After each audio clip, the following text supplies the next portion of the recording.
Assalamualaikum warahmatullahi wabarakatuh. Perkenalkan, nama saya Nikmatun Noviana dengan NIM 1264062111044 dari kelas MKS 5B.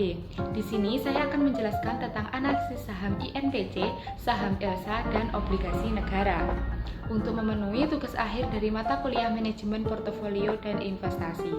Langsung saja ke topik yang pertama, yaitu tentang saham INPC. PT Bank Artagraha Internasional adalah lembaga keuangan yang berada di Indonesia yang bergerak pada sektor perbankan. Produk-produknya adalah tabungan, giro, deposito, kredit modal kerja, kredit konsumen, dan bank garansi. PT Bank Artagraha Internasional didirikan pada tanggal 7 September 1973 dengan nama PT Interpacific Financial Corporation dan memulai kegiatan usaha komersialnya pada tahun 1975 sebagai lembaga keuangan bukan bank.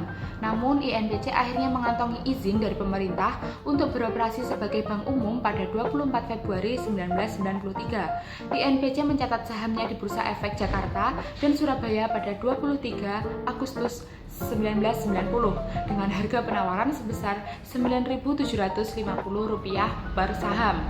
Namun pada April 1999, INPC yang saat itu masih menjadi PT Bank Interpacific mengajukan permohonan delisting saham di Bursa Efek Surabaya.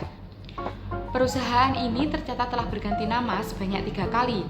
Yang pertama yaitu bernama PT Interpacific Bank, kemudian berganti menjadi PT Bank Interpacific Tbk, dan yang terakhir menjadi Bank Artagraha Internasional Tbk setelah merger secara efektif dengan PT Bank Artagraha pada 11 Juli 2005.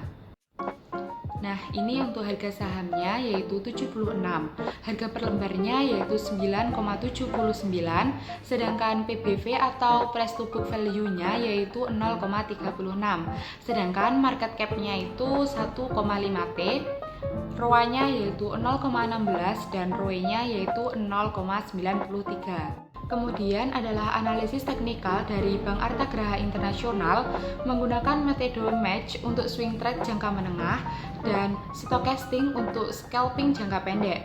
Kemudian adalah analisis harga saham Bank INPC dengan harga awal 71 mengalami kenaikan menjadi 76. Analisis fundamental dari Bank Artagraha Internasional. Rasio hutang, DER atau rasio hutang kurang dari 1, 0,05 kali modal, TER saham TER 2 dengan market cap menengah di atas 1T, current rasio, aset lancar lebih besar dari liabilitas jangka pendek, net profit margin, profitabilitas baik, NPM lebih dari 10% yaitu 16,55%, price to book value, under value, PBV lebih rendah dari valuasi perusahaan yaitu 0,36%. Selanjutnya ada net profit, perusahaan belum mencatat nilai positif selama 3 tahun berturut-turut.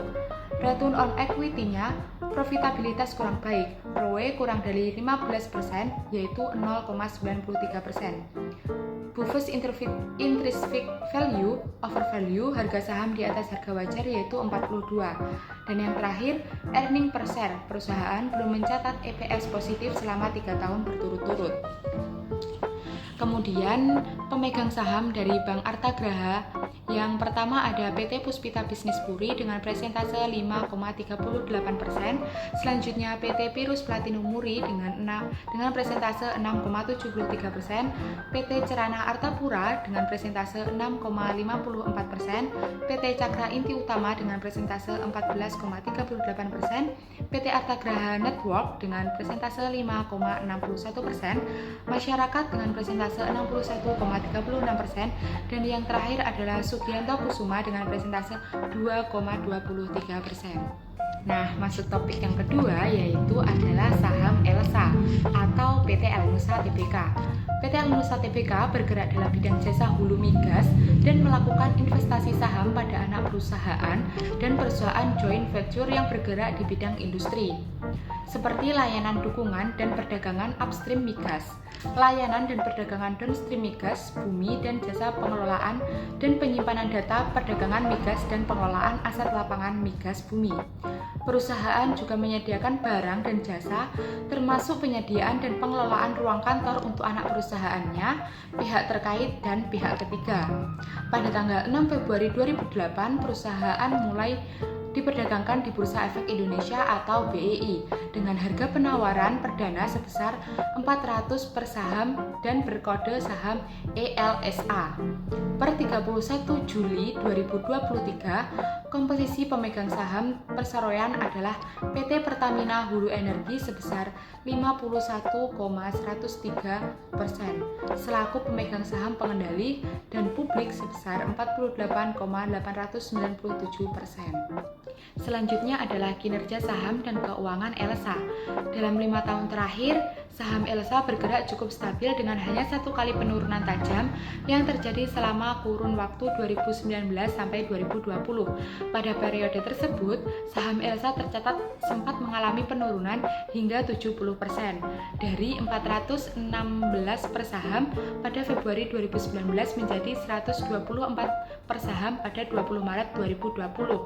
Namun setelah itu, saham ELSA bangkit dan mengalami kenaikan yang signifikan hingga mencapai titik tertingginya dari 5 tahun terakhir, yaitu Rp526 per saham per 13 Januari 2021. Angka tersebut naik 324% dibandingkan level trennya pada Maret 2020. Meskipun setelahnya saham ELSA sempat turun lagi, secara jangka panjang berdasarkan grafik saham ELSA di atas, kita bisa melihat bahwa saham ini masih berada dalam fase tren naik atau uptrend, sehingga masih ada peluang harga saham untuk terus melanjutkan kenaikannya. Sedangkan dari sisi fundamental, PT Elnusa Tbk memiliki kinerja keuangan yang cukup baik dalam 4 tahun terakhir. Dari sisi pendapatan, perseroan berhasil mencatat pertumbuhan pendapatan masing-masing 5,4% dan 51,2% secara tahunan atau year on year pada tahun 2021 dan 2022. Sementara dari sisi laba bersih, perseroan memang sempat 2 kali berturut-turut mengalami penurunan kinerja, yaitu pada tahun 2020 dan 2021. Pada 2020, ELSA membukukan laba bersih sebesar 249 miliar, anjlok menjadi 30% dibandingkan tahun 2019. Selanjutnya pada 2021, laba bersih ELSA kembali merosot sekitar 56% secara YoY menjadi 109 miliar. Tren kenaikan harga minyak mentah dan pemulihan komunikasi BBM di dalam negeri pasca pandemi COVID-19 membantu ELSA mencapai laba yang signifikan sebesar 378 miliar pada 2022. Laba ini melonjak 248% secara tahun setelah melampaui laba tahun 2019 yang sebesar 356 miliar. Pada 2023, ELSA kembali melanjutkan tren kinerja yang positif lewat raihan pendapatan yaitu 3,1 triliun dan laba bersih 115 miliar untuk periode 3 bulan pertama pada tahun 2023. Jumlah tersebut naik sebesar 29% dan 53% dibandingkan dengan kuartal pertama tahun 2022. Nah, selanjutnya harga saham dari ELSA yaitu 392, harga per lembarnya adalah 4,87, sedangkan PBV atau price to book value-nya yaitu 0,70, sedangkan market cap-nya yaitu 3,1 T, ROA-nya yaitu 1,63 dan ROE-nya yaitu 3,61. Selanjutnya, analisis teknikal dari Elnusa menggunakan metode match untuk swing trade jangka menengah dan stokastik untuk scalping jangka pendek. Analisis harga saham Elnusa dengan harga awal 393 mengalami kenaikan menjadi 402. Lanjut ke kompetitor Elnusa Tbk. Yang pertama ada PT Pelayanan Tamarin Samudra Tbk, yang kedua ada Citra Tubindo Tbk, yang ketiga ada Wintermark Offshore Marine Tbk, yang keempat ada Ratu Prabu Energi Tbk, yang kelima ada PT Logindo Samudra Makmur Tbk. Selanjutnya adalah anak perusahaan dari PT Elnusa. Yang pertama ada KSO Elnusa Raga, jasa pemeliharaan mekanik yang berada di Jakarta dengan persentase 100%. Selanjutnya ada PT-L Nusa Fabrikasi Konstruksi, Jasa Penguliran, Perdagangan, dan Fabrikasi Pipa yang berada di Batam dengan persentase 99,97%. Selanjutnya ada PT-L Nusa Hui Science Indonesia, Jasa Perdagangan dan Pembangunan yang berada di Jakarta dengan persentase 99,99%. PT-L Nusa Oliver Service, Jasa Perdagangan dan Perindustrian yang ada di Jakarta dengan persentase 99,99%. Selanjutnya ada PT-L Nusa Partai Retail, SPBU Migas yang berada di Jakarta. Selanjutnya ada PT-L Nusa Petrofit, SPBU, Depo, Transportasi dan Perdagangan, BBM dan Bahan Kimia yang berada di Jakarta dengan persentase 99,99%. Selanjutnya ada PT-L Nusa Trans Samudra yang menyewaan kapal laut dan agen perkapalan perusahaan pelayaran yang berada di Jakarta dengan persentase 99,99%. Selanjutnya ada PT Patra Nusa Data, jasa perolehan dan pengelolaan data eksploitasi dan produksi migas yang berada di Jakarta dengan persentase 50,99%. Selanjutnya ada PT Sigma Cipta Utama tentang manajemen data teknologi informasi dan telekomunikasi yang berada di Jakarta dengan persentase 99,99%. Nah, masuk ke materi yang terakhir yaitu tentang obligasi negara. Obligasi negara atau yang juga kita kenal dengan surat berharga negara atau SBN adalah salah satu produk investasi berupa utang negara yang pemerintah terbitkan setiap tahunnya. Obligasi negara ini merupakan salah satu jenis surat utang negara selain surat perbendaharaan negara atau SPN. Sebagai informasi tambahan, surat perbendaharaan negara merupakan surat utang negara yang jangka waktunya sampai dengan 12 bulan. Pembayaran bunga pada SPN ini pemerintah secara diskonto. SPN ini beberapa negara juga dikenal dengan istilah the bliss atau trust-free bliss. Pemerintah menerbitkan obligasi negara dengan tujuan untuk membiayai APBN atau anggaran pendapatan dan belanja negara, sekaligus mengajak masyarakat untuk ikut berkontribusi dalam pembiayaan pembangunan negara. Nah, cara kerja dari instrumen investasi adalah investor akan melakukan investasi sejumlah uang dalam kurun waktu yang sudah mereka tentukan. Nantinya, setelah tanggal jatuh tempo tiba, investor akan mendapatkan bunga obligasi negara yang besarnya berkisar antara 4-5%. Nah, selanjutnya ada jenis-jenis dari obligasi negara. Obligasi negara sendiri terdiri dari 5 jenis. Yang pertama ada Saving Bond Retail atau SBR. Saving Bond Retail adalah jenis surat berharga negara yang mirip dengan tabungan atau deposito bank, mengingat sifatnya yang tidak bisa kita perdagangkan di pasar sekunder.